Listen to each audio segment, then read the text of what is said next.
In 1845, pitchers were only allowed to pitch underhand to the hitters.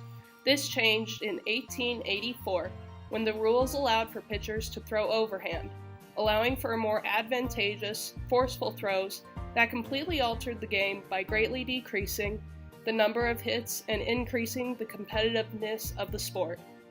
We chose to analyze the pitching techniques of 3 professional players to 3 novice players. We first studied and quantitatively and qualitatively analyzed 3 professional pitchers and then compared multiple variables between them and 3 novice performers. With this, we were then able to determine which specific aspects of the professional pitches made them more accurate and efficient than the novice pitches. CC Sabathia was originally drafted in 2001 by the Cleveland Indians, where he played for 7 full seasons. During the 2008 season, he was traded to the Milwaukee Brewers. In 2009, he became part of the New York Yankees, where he still pitches today. To date, Sabathia has pitched 2,986 strikeouts and 3,470 total innings. Justin Miller was drafted by the Texas Rangers in 2008, where he stayed for 7 seasons until 2014. During the 2015 and 16 seasons, he played for the Colorado Rockies. In 2018, he became part of the Washington Nationals, where he is still. Miller has pitched 145 strikeouts in just 140 innings. Aaron Cook was originally drafted in 2002 by the Colorado Rockies. He played 10 seasons with the Rockies from 2002 until 2011. In 2012, he played his last professional season with the Boston Red Sox. During Aaron's career, he pitched a total of 578 strikeouts and 1,406 innings. When CC starts to cock back into the throwing position, his shoulder externally rotates and abducts from the body. His elbow then abducts from the body during the external rotation of the shoulder at 140 degrees. His wrist is then in the cockback motion is ready to release the ball at an angle of 50 degrees. In the follow-through, his shoulder and elbow then internally rotate in towards the body to give the accuracy of the throw. His knee is up at 80 degrees to get more momentum to give more velocity on the pitch. His dominant leg at 0 degrees gives him balance and stability so he doesn't fall over, while his back leg is at 30 degrees to give him more of an angle to throw the ball.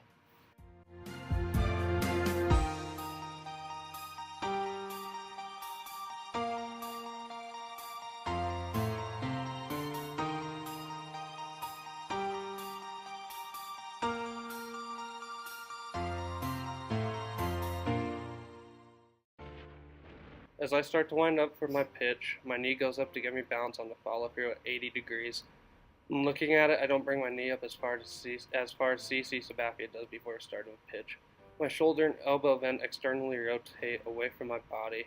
My wrist is at 70 degrees when in the cocking stage to get the accuracy needed for a strike in the pitch. And as I come back for the pitch, I internally rotate 105 degrees before releasing the ball. Right as soon as I release the ball, my shoulder and elbow go to 115 degrees before releasing.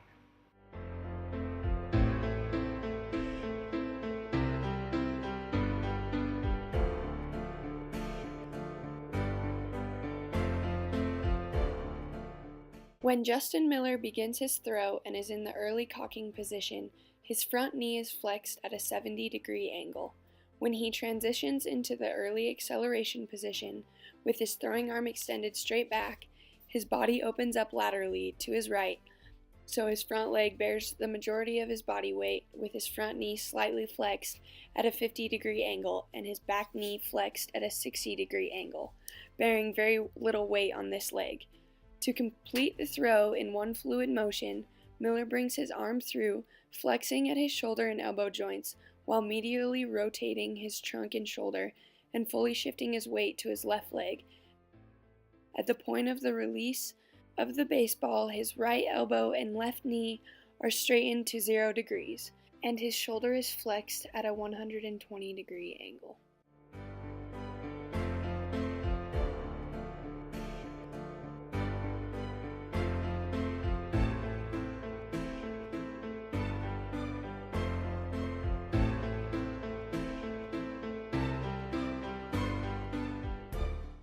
During the windup of both trials, I brought my knee towards my chest, flexing both my left hip and knee. I opened my body laterally to the right, then simultaneously medially rotated my trunk, right shoulder, and right hip, flexed my right shoulder and left knee, and extended my elbow in a continuous motion to create the acceleration phase of the pitch. Upon release of the ball, the angle of my shoulder flexion for the accuracy-based throw was 140 degrees. For the speed-based pitch, I threw 6 miles per hour faster, and the angle of my shoulder flexion upon release of the ball was 135 degrees.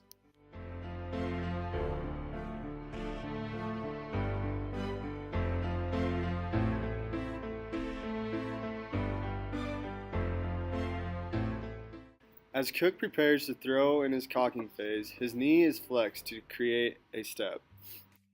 When starting the pull back for throw, his shoulder externally rotates and abducts from his body to prepare for a forceful throw.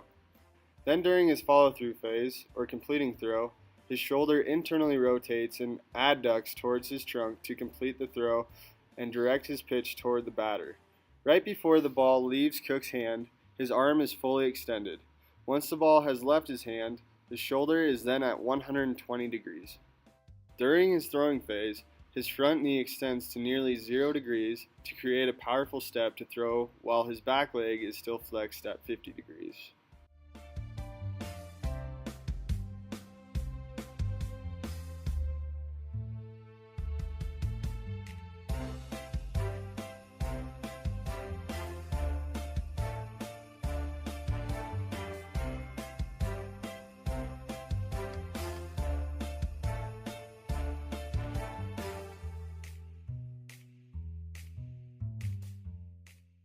As I prepare to throw in my cocking phase, my knee is flexed to create a forward step.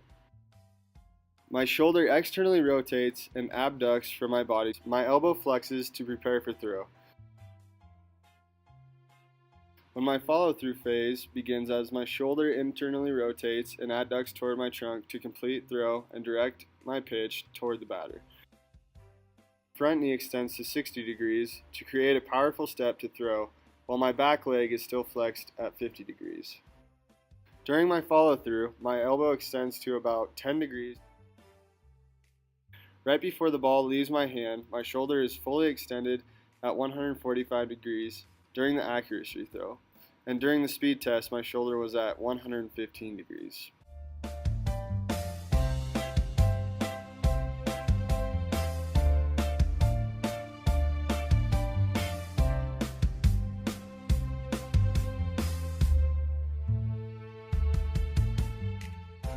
In the biomechanical analysis of both the novice and professional performers in terms of quantitative and qualitative descriptors, we first had to identify the steps and phases of a pitch.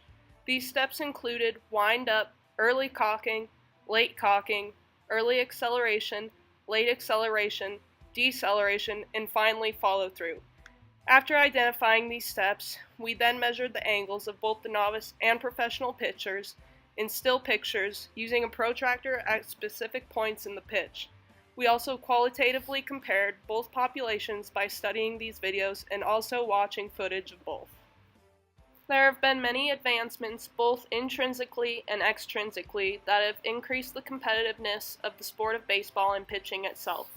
Extrinsically, more joint force and torque has been identified as a major aspect of a successful pitch, and therefore training and practice of the athletes has been designed to enhance the pitch. Also, the factor of different types of pitches has influenced the ways in which the game has been altered and enhanced by the techniques learned to become an unpredictable pitcher. In terms of intrinsic factors, abduction angles, rotation, and delivery has been critiqued by trainers and athletes alike to be able to self-analyze and fix pitches to deliver maximum results.